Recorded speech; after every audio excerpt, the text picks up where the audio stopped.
संस्कृताधीतिनः सन्तु सर्वे भारतभूमिजाः। नमो नमः मित्राणि, कैसे हैं आप सब लोग। स्वागत है आप सबका संस्कृतानुरागिणः इस यूट्यूब चैनल में। जैसा कि आप सब जानते हैं, यूजीसी नेट की परीक्षा हमारी बहुत नज़दीक है।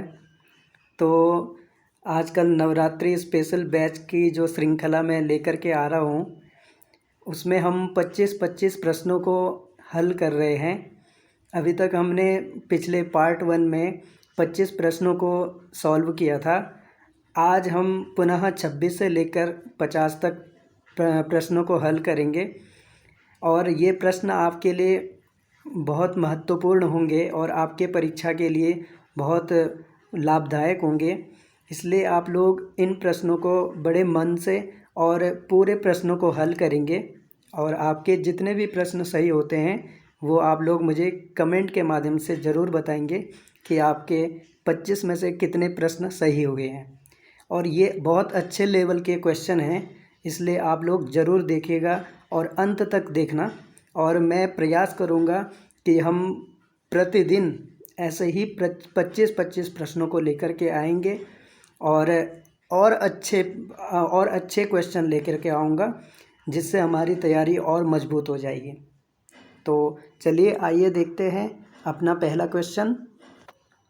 काण्वसत्पथ ब्राह्मणे राजसूय वाजपेययागः कस्मिन् अध्याये वर्णितः। काण्वसत्पथ ब्राह्मण में, ये शुक्ल यजुर्वेद का है, काण्वसत्पथ ब्राह्मण और माध्यन्दिनी सत्पथ ब्राह्मण। तो इसमें पूछा जा रहा है कि जो काण्वसत्पथ ब्राह्मण है उसमें राजसूय और वाजपेय याग किस अध्याय में वर्णित है, किस अध्याय में इनका वर्णन किया गया है। 5वें और 6वें में, या 6ठे 7वें में, 5वें 6ठे में, 4थे 5वें में। तो ये आप लोग बताएंगे, बड़े ध्यान से करेंगे। ये प्रश्न आपके परीक्षा के लिए बहुत उपयोगी होंगे, बहुत अच्छे क्वेश्चन हैं। तो इसका हमारा जो उत्तर होगा 26 का, वो होगा 6 और 7, यानी कि 6ठे और 7वें अध्याय में वाजपेय और राजसूय याग का वर्णन किया गया है। ठीक है, ऐसे ही आपको सभी ब्राह्मणों में जो वर्णन विषय है उनको पहले और दूसरे अध्याय में क्या वर्णन किया गया है, किस चीज़ का वर्णन है, ये आप लोग ज़रूर देखिएगा, क्योंकि ऐसे क्वेश्चन ज़रूर आते हैं, हर बार आते हैं। ठीक है, तो अगला क्वेश्चन देखते हैं। ऑन द एंटिक्विटी ऑफ वैदिक कल्चर इति ग्रंथस्य लेखकः कः। ये वेदों के जो उन्होंने काल बताए हैं, उनके द्वारा जितने भी ग्रंथ लिखे गए हैं वो आप लोगों को ध्यान में रखने हैं। ये हमारे पाश्चात्य विद्वानों के द्वारा जो वेदों का समय और उन्होंने जिस ग्रंथ में वेदों का समय बताया है वो ग्रंथ भी पूछे जाते हैं। तो ये ऑन द एंटिक्विटी ऑफ वैदिक कल्चर, ये किसका लिखा हुआ है ये आपको बताना है। मैक्स मूलर का, ब्लूमफील्ड का, जैकोबी का या कीथ का। तो ये आप लोग बताइए। इसका हमारा उत्तर हो जाएगा जैकोबी। ठीक है, जैकोबी ने ये लिखा है। ऐसे ही मैक्स मूलर, ब्लूमफील्ड और कीथ के द्वारा भी लिखे गए हैं अलग अलग पुस्तक, तो उनको भी आप लोग याद रखिएगा, क्योंकि कोई भी पूछ सकते हैं, किसी का भी आ सकता है। ठीक है, नेक्स्ट क्वेश्चन। तदेवाग्निस्तदादित्यस्तदा वायुस्तदचन्द्रमाः तदेव शुक्र तद्ब्रह्म ता आपः स कः। ये आपको बताना है। तदेवाग्निस्तदादित्यस्तदा तद्वायुस्तदचन्द्रमाः तदेव शुक्र तद्ब्रह्म ता आपः स, ये आपका सूक्त से प्रश्न है। और इतना मैं बता दूं कि ये पहला ही मंत्र है उस सूक्त का। आप लोगों ने पढ़ा होगा तो आपको तुरंत पता लग गया होगा। वही अग्नि है, वही आदित्य है, वही वायु है, चंद्रमा वही है। ये किसके लिए आए हैं? तो इसका हमारा उत्तर हो जाएगा 4, यानी कि प्रजापति। प्रजापति सूक्त जो हमारा सिलेबस में है उसी का पहला मंत्र है ये, तो ये प्रजापति के लिए कहा गया है। ठीक है, ऐसे ही क्वेश्चन बनते हैं यूजीसी नेट के, तो आप लोग इनको आराम से देखिए और आराम से करिए। अगला क्वेश्चन देखते हैं। वैदिक भाष्यकारेषु प्रथमो भाष्यकारः कः? ये पूछ रहा है वैदिक भाष्यकारों में जितने भी हमारे वैदिक जो भाष्यकार हैं, वेदों पर जिन्होंने भाष्य लिखे हुए हैं, तो उनमें सबसे पहला भाष्य किसका मिलता है या किसका है, ये आपको बताना है। वो माधव का है, हलायुध का है, सायण का है या स्कंद स्वामी का है। ये बहुत सरल सा क्वेश्चन है और महत्वपूर्ण क्वेश्चन भी है, बार बार परीक्षाओं में पूछे जाते हैं ऐसे। तो आप लोग, ये तो आपके लिए लड्डू सा सवाल है, तो ये इसका हो जाएगा हमारा स्कंद स्वामी। स्कंद स्वामी की जो भाष्य है उनका लिखा हुआ, वो है ऋगर्थ दीपिका। क्या है?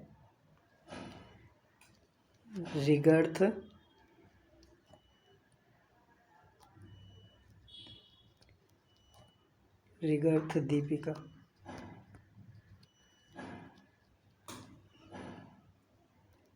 ठीक है, ये ग है, ऋगर्थ दीपिका उन्होंने लिखी है। ठीक है, ऐसे ही हलायुध ने ब्राह्मण सर्वस्व, पंडित सर्वस्व, मीमांसा सर्वस्व आदि लिखे हैं। माधव ने भी वेददीप लिखा है। तो नहीं, माधव ने वेददीप नहीं लिखा है। माधव ने जो लिखा है वो विवरण नाम का भाष्य उनका है। ठीक है, सामवेद पर लिखा है इन्होंने।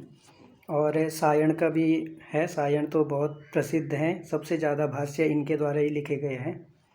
ठीक है, इसी प्रकार आपको सबके याद रखने हैं, और भी भाष्यकार हैं। तो अगला क्वेश्चन देखते हैं। सुबोध भाष्यम इति ग्रंथस्य प्रणेता वर्तते।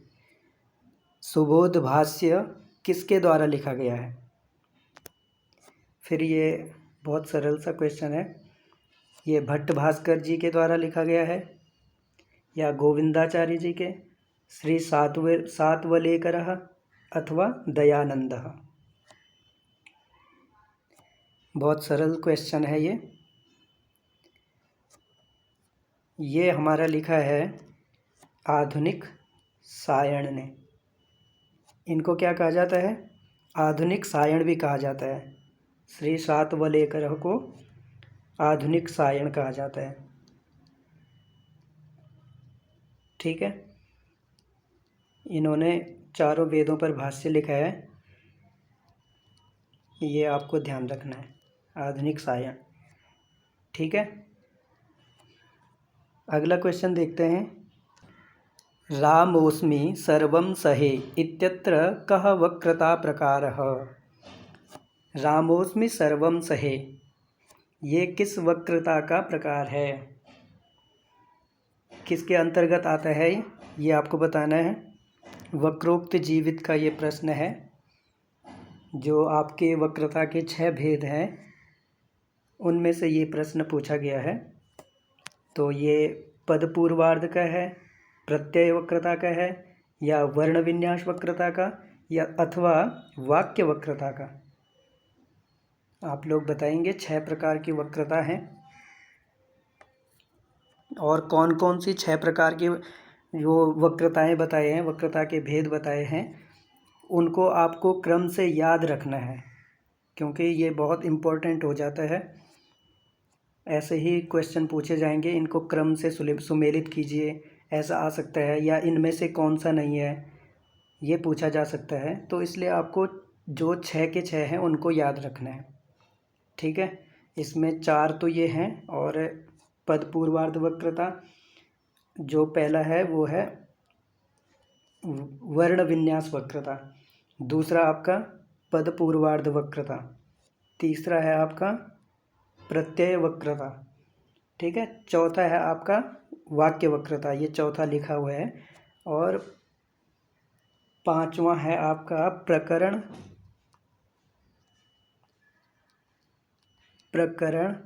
वक्रता,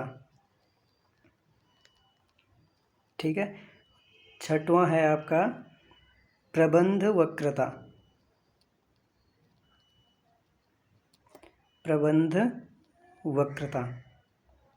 ठीक है। तो आपको ये क्रम से याद रखने हैं, ऐसे क्वेश्चन आ सकता है।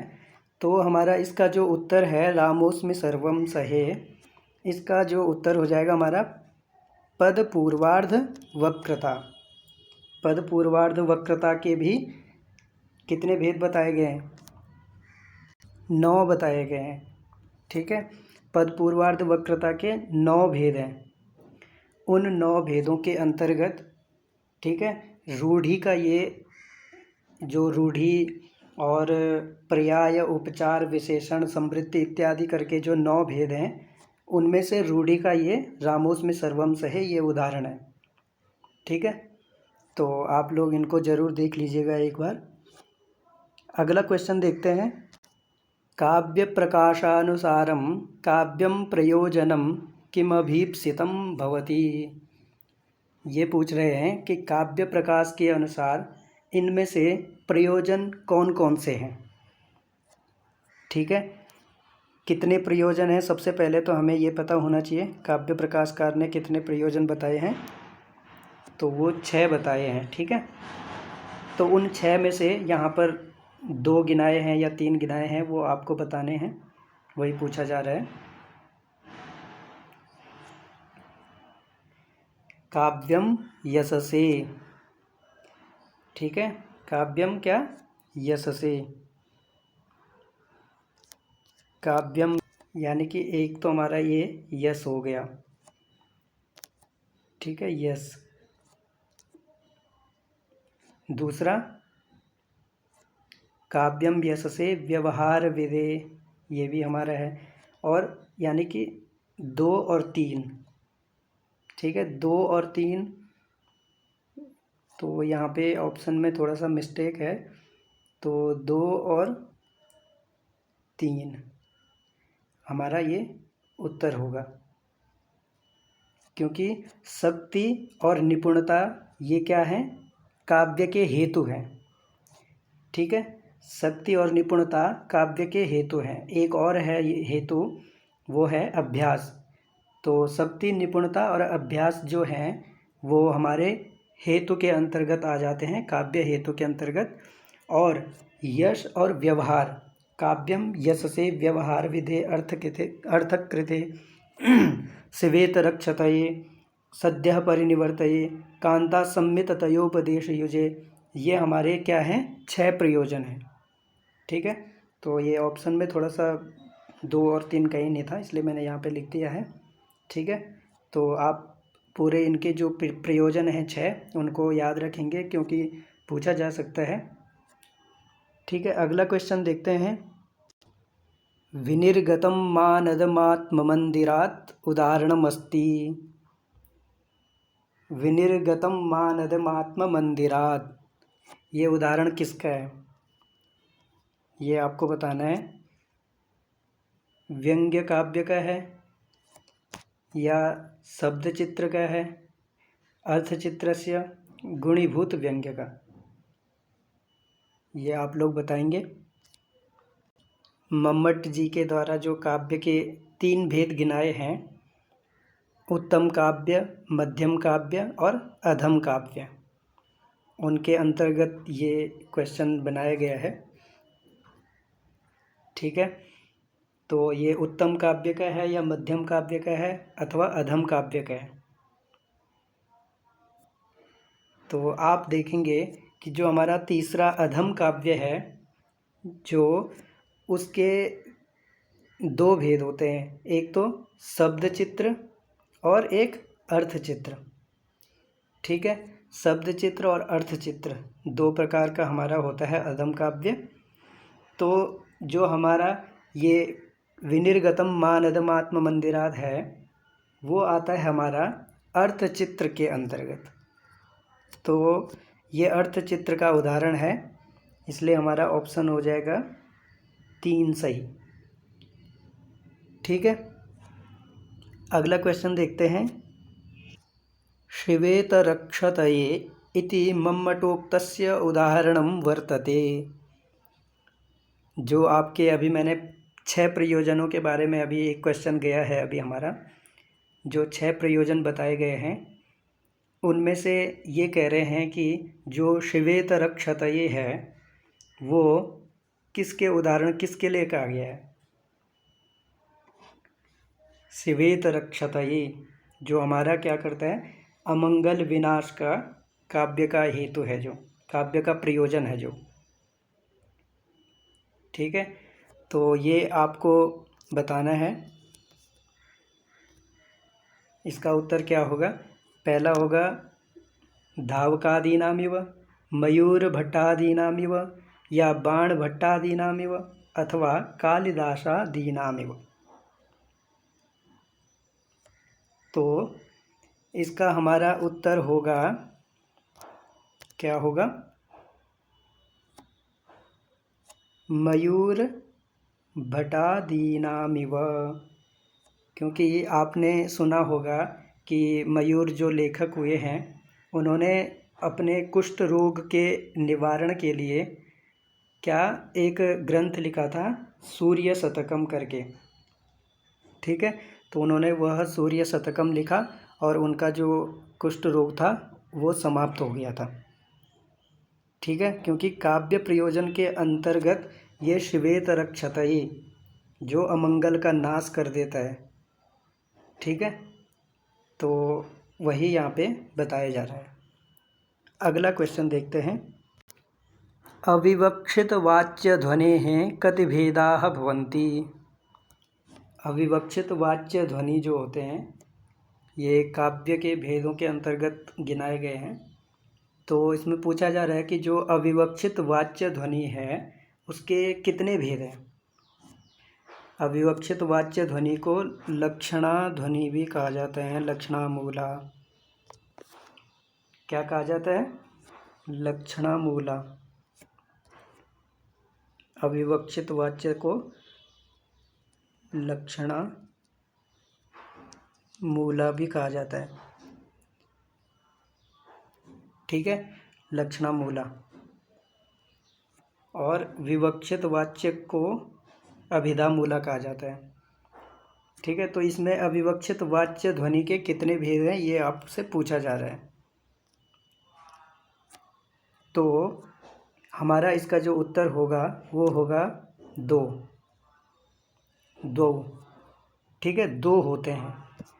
कौन कौन से होते हैं वो मैं आपको यहाँ पर लिख करके बता रहा हूँ। एक होता है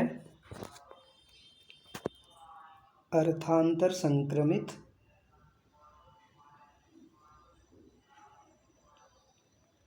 अर्थांतर संक्रमित, अर्थांतर संक्रमित होता है। दूसरा होता है अत्यंत तिरस्कृत।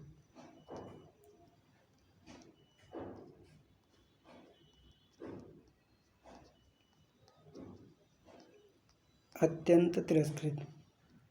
ठीक है, ये हमारे अविवक्षित वाच्य ध्वनि के भेद हैं। फिर विवक्षित वाच्य ध्वनि के भी 2 भेद होते हैं, फिर उसको भी आप लोग ज़रूर देखिएगा वो कौन कौन से भेद हैं, क्योंकि पूछा जा सकता है ये किसके भेद के अंतर्गत आ जाता है या इसके कितने भेद हैं। तो ये आप लोग ज़रूर एक बार पढ़ लीजिएगा। अगला क्वेश्चन देखते हैं। क्रमेण योजयतु, ये तर्क भाषा के अंतर्गत जो 4 प्रकार के सिद्धांत गिनाए गए हैं उससे ये प्रश्न पूछा गया है, लेकिन इस प्रश्न में थोड़ा सा मिस्टेक हो गई है। वो मिस्टेक ये है कि इसमें 1 नंबर तो ये है, ये सही है 1 नंबर वाला, 2 नंबर यहाँ तक आ जाएगा। ठीक है, 2 नंबर आपका यहाँ तक है, यहाँ तक, ठीक है। 3 नंबर यहाँ से शुरू होकर के 4 नंबर यहाँ से है। तो आप लोगों को ये क्रम से लगाने हैं कि सर्वतंत्र सिद्धांत, प्रतितंत्र सिद्धांत, अधिकरण सिद्धांत और अभ्युपगम सिद्धांत। क्या यही क्रम है या प्रतितंत्र सिद्धांत, सर्वतंत्र सिद्धांत, अधिकरण सिद्धांत, अभ्युपगम सिद्धांत, या ये वाला है? तो ये आपको क्रम से मिलाने हैं, ठीक है। तो ये 3 यहाँ पर से मैंने शुरू कर दिया है, ये मार्क कर दिया, और चौथा यहाँ से शुरू हो रखा है, ठीक है। तो आप लोग बता दीजिए।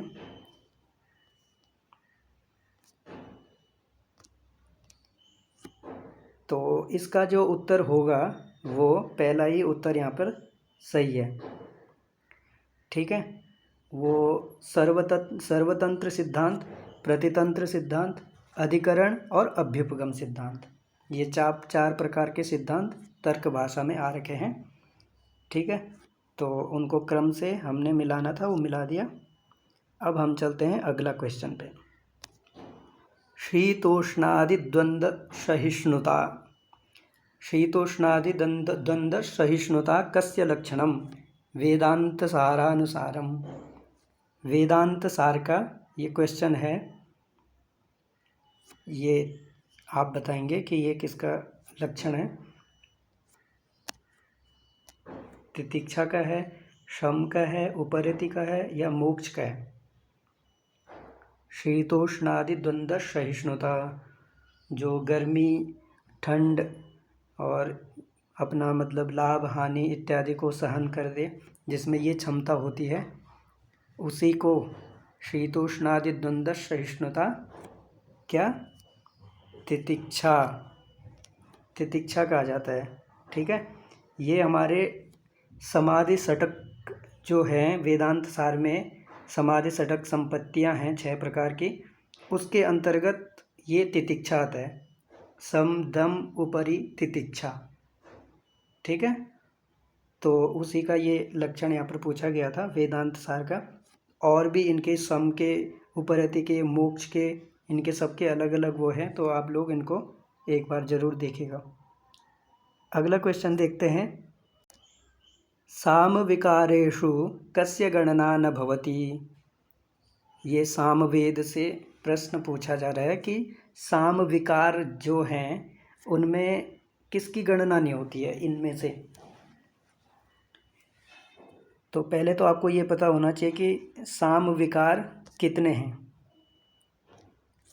तो सामविकार हमारे 6 हैं, ठीक है।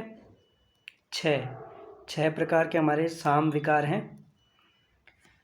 तो उन 6 में से इसमें एक नहीं है, वो कौन सा नहीं है ये आपको बताना है।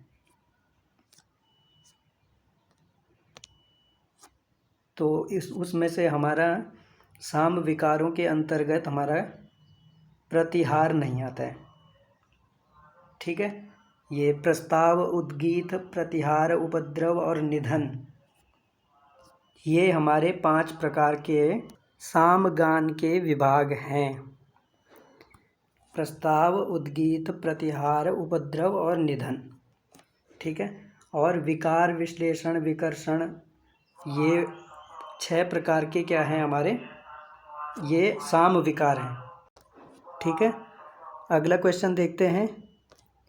बीजवंतो मुखाद्यर्था विप्रकीर्णा यथा यथम, ये किसका लक्षण है? बीजवंतो मुखाद्यर्था विप्रकीर्णा यथा यथम, मुख संधि का है या प्रति मुख संधि का है या गर्भ संधि का है या निर्वहन संधि का है? 5 संधियां हमारे, ये 10 रूपक का प्रश्न है जहाँ पे हमारी 5 संधियां, 5 अर्थोपक, 6 पक, 5 जो अर्थ प्रकृतियां हैं वो गिनाए गए हैं। ये आप लोग ज़रूर याद रखिएगा, उनको पढ़ लेना एक बार। तो उनके अंतर्गत जो 5 जो संधियां हैं, मुख संधि, प्रतिमुख संधि, गर्भ संधि, निर्वहन संधि, अवमर्श संधि, तो उनमें से एक का यहाँ पे लक्षण दिया गया है बीजवंतों वाला। तो ये किसका लक्षण है, ये आपको बताना है। ये आपका निर्वहन संधि का लक्षण है। ठीक है, ये 10 रूपक का प्रश्न था। ऐसे ही मुख संधि का अलग से लक्षण है, प्रतिमुख का अलग लक्षण है, गर्भ संधि का अलग लक्षण है। तो उनको आप लोग ज़रूर याद करिएगा, क्योंकि किसी का भी लक्षण यहाँ पर पूछा जा सकता है। तो आप लोगों को यदि याद रहेगा तो आप अपना आराम से कर सकते हैं। ठीक है, अगला क्वेश्चन देखते हैं। क्रमेण योजयतु, ये आपको क्रम से मिलाने हैं। ठीक है, ये आपका अर्थशास्त्र का प्रश्न है। अर्थशास्त्र में जो हमारे 18 प्रकरण हैं, तो उनको आपको क्रम से याद रखना है। तो यहाँ पे मैंने क्रम से योजन करने के लिए यहाँ पे ये प्रश्न रखा है। तो आप लोग बताएंगे कि क्या क्रम सही होगा। आराम से मिलाइएगा इनको, आपको क्रम से पूरा सबको 18 के 18 आपके याद होने चाहिए। ठीक है, तो यहाँ पे मैं बता दूँ, इसका जो सही उत्तर होगा वो बिल्कुल क्रम से ही लिखे गए हैं। यहाँ पे ये लो, क्रम से हैं, तो हमारा क्या हो जाएगा, 1 2 नहीं, दूसरा हो जाएगा हमारा। क्रम से हमारा नीचे का है, तो बी हमारा उत्तर हो जाएगा। 1 2 3 4 5 6। ठीक है, विद्या समुद्देश, वृद्ध संयोग, इंद्रिय जय, तो ये हमारा तीसरा यहाँ पे आ गया है। तो पहला और दूसरा, तो पहला और दूसरा अगर हम देखते हैं तो पहला दूसरा अभी तक हमारा इसमें है और इसमें है, जो हमारा सही उत्तर है। ठीक है, उसके बाद आ जाता है आमात्योत्पत्ति है, जो हमारा चौथा है। फिर मंत्र पुरोहित है, तो हमारा तीसरा ये है। यहाँ भी 1 2 3 है, तो ये अभी तक हमारा सही हो गया। दोनों अभी तक सही सही है। चौथा देखते हैं, उपाधि भी शौच शौच ज्ञान। ठीक है, तो ये हमारा 5वां गूढ़ पुरुषोत्पत्ति से पहले उपाधि भी शौच शौच ज्ञान आता है, इसलिए हमारा यहाँ पे बी ऑप्शन सही हो जाएगा। ठीक है, तो आपको ये बड़े ध्यान से करने हैं। अब यूजीसी इसी प्रकार के क्वेश्चन को पूछता है, ऐसे ही प्रश्नों को पूछता है। तो यही आप लोगों को बिल्कुल बहुत ध्यान से इनको एक एक प्रश्न को, एक एक उसको देख करके, ऑप्शन को देख करके आपको टिक लगाना है। ठीक है, तो आप लोग ज़रूर याद रखिएगा इनको, 18 के 18 जो ये नाम है। अब हम अगला क्वेश्चन देखते हैं। सुवर्ण पुष्पां पृथिवीं चिन्वन्ति पुरुषास्त्रयः कस्य उदाहरण रूपेण ध्वन्यालोके उल्लिखितः। ये आपका ध्वन्यालोक से प्रश्न है। सुवर्ण पुष्पां पृथिवीं चिन्वन्ति पुरुषास्त्रयः, ऐसा करके एक श्लोक है। तो इसमें पूछा गया है कि किसके उदाहरण के रूप में यहाँ पर इसको लिया गया है, वो आपको बताना है। ये अत्यंत तिरस्कृत वाच्य के उदाहरण में, या विशेषोक्ति अलंकार, या अविवक्षित वाच्य के लिए, या विवक्षितान्य परवाच्य के लिए। तो ये आपको बताना है किसके लिए कहा गया है। सुवर्ण पुष्पां पृथिवीं, पृथ्वी पर सुवर्ण पुष्प जो कभी हो नहीं सकते हैं, इसलिए हमारा जो ऑप्शन हो जाएगा वो हो जाएगा अविवक्षित वाच्य ध्वनि। क्या हो जाएगा, अविवक्षित वाच्य लक्षणा। ठीक है, जिसमें क्या होता है कि वक्ता का जो वाच्यार्थ होता है वो विवक्षित ही नहीं हुआ, क्योंकि सुवर्ण पुष्पां पृथ्वीं चिन्वन्ति, जो पृथ्वी में जो सुवर्ण पुष्प इत्यादि की जो कल्पना यहाँ पर कर रहे हैं वो तो कभी हो नहीं सकता है ना। ठीक है, इसीलिए यहाँ पर अविवक्षित वाच्य लक्षण है। अगला क्वेश्चन देखते हैं।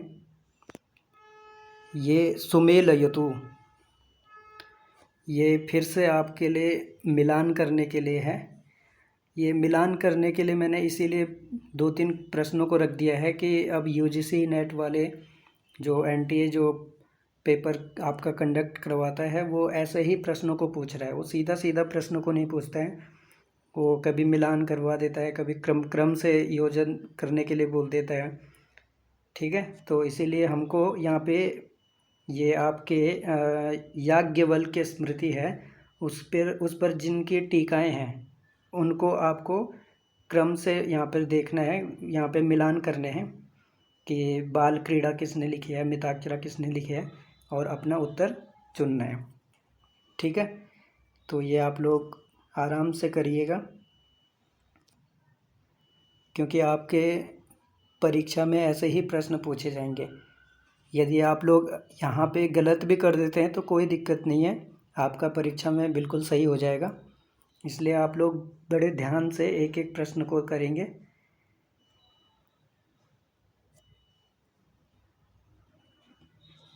तो हमारी जो बाल क्रीड़ा है, बाल क्रीड़ा लिखी है विश्वरूप ने।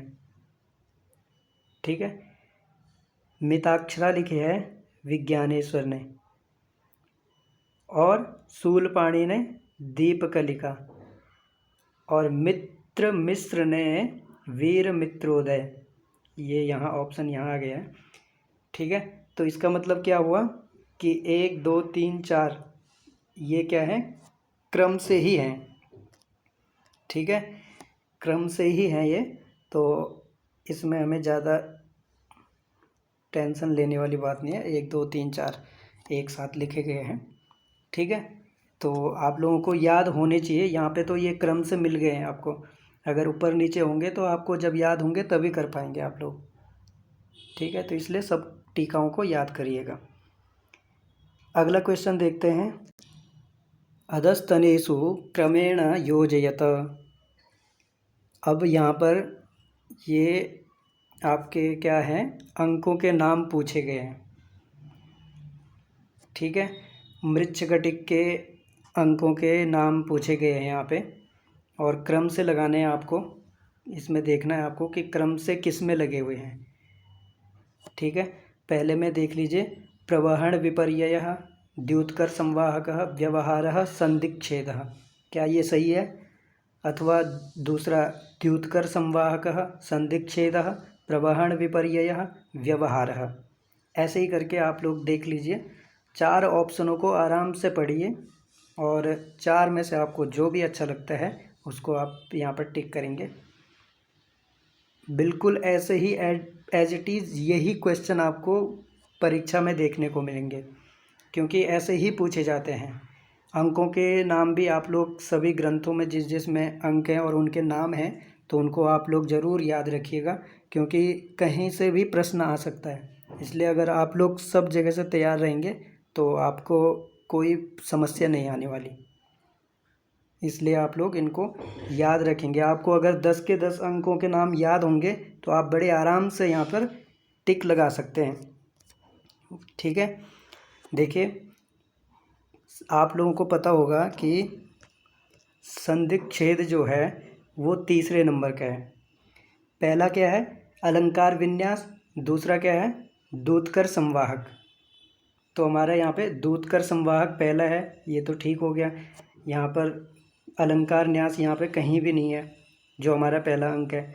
तो यहाँ देखेंगे हम, द्युतकर संवाहक दूसरा है, तो द्युतकर संवाहक हमारे ऑप्शन दूसरे में और तीसरे में है। तो हमारा चौथा और पहला तो वैसे ही कट हो गया।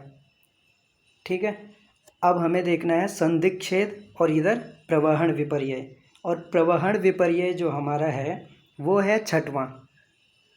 तो तीसरा भी हमारा क्या हो गया, कट हो गया, क्योंकि संधिच्छेद हमारा तीसरा है, दूसरा हमारा द्युतकर संवाहक है, तीसरा हमारा संधिच्छेद है। तो ये हमारा क्रम बिल्कुल सही है। तो हमारा क्या हो जाएगा उत्तर, ऑप्शन नंबर 2। ठीक है, तो आप लोगों को याद होंगे जब, तब जा करके आप कर पाएंगे। ठीक है, तो आप देखते हैं अपना अगला क्वेश्चन। पर्यंक ग्रंथिबंध द्विगुणित भुजगा श्लेष संवीत जानोः रन्तप्राणावरोधा व्यपरत सकलज्ञानरुद्धेन्द्रियस्य आत्मन्यात्मानमेव व्यपगतकरणं पश्यतस्तत्त्वदृष्ट्या शम्भोर्वः पातशून्ये क्षणघटितलय ब्रह्मलग्नः समाधि।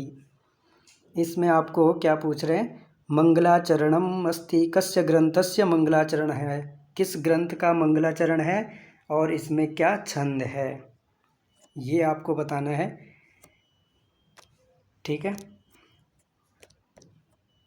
मुद्रा राक्षस का ये मंगलाचरण है और इसमें श्रद्धा छंद है, या इसमें मृच्छकटिक का ये आपका मंगलाचरण है और शार्दूल विक्रीडित है अथवा श्रद्धरा छंद है, क्या है ये आपको बताना है। ठीक है, ऐसे ही प्रश्न होंगे आपके परीक्षा में, इसलिए मैं बार बार यही आपको बार बार स्मरण करवा रहा हूँ कि आप लोग बिल्कुल ध्यान से करेंगे, ताकि आपको जब आप परीक्षा देंगे तो आपको कोई समस्या ना आए। और अभी हम बहुत प्रश्नों को देखेंगे, तो आपका बहुत जो आपका जितना भी सिलेबस होगा, जितना आपने पढ़ा होगा, वो आपका काफ़ी क्लियर हो जाएगा इन प्रश्नों के माध्यम से। तो इसमें जो ये पर्यंक ग्रंथिबंधा द्विगुणित भुजा अश्लेष संवीत जानो हो, ये हमारा किसका है, मृच्छकटिक का है।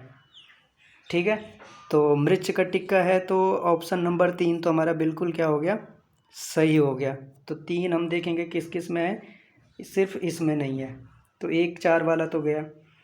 अब इसमें क्या है, श्रद्धरा छंद है, तो 2 देखेंगे, 2 किस किस में है, इसमें भी नहीं है और इसमें है, तो 1 और 2 और 3 मुद्रा राक्षस का है नहीं, तो ये भी गया।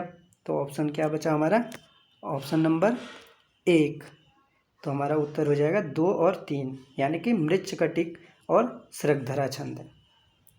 ठीक है, चलो अब देखते हैं अगला क्वेश्चन।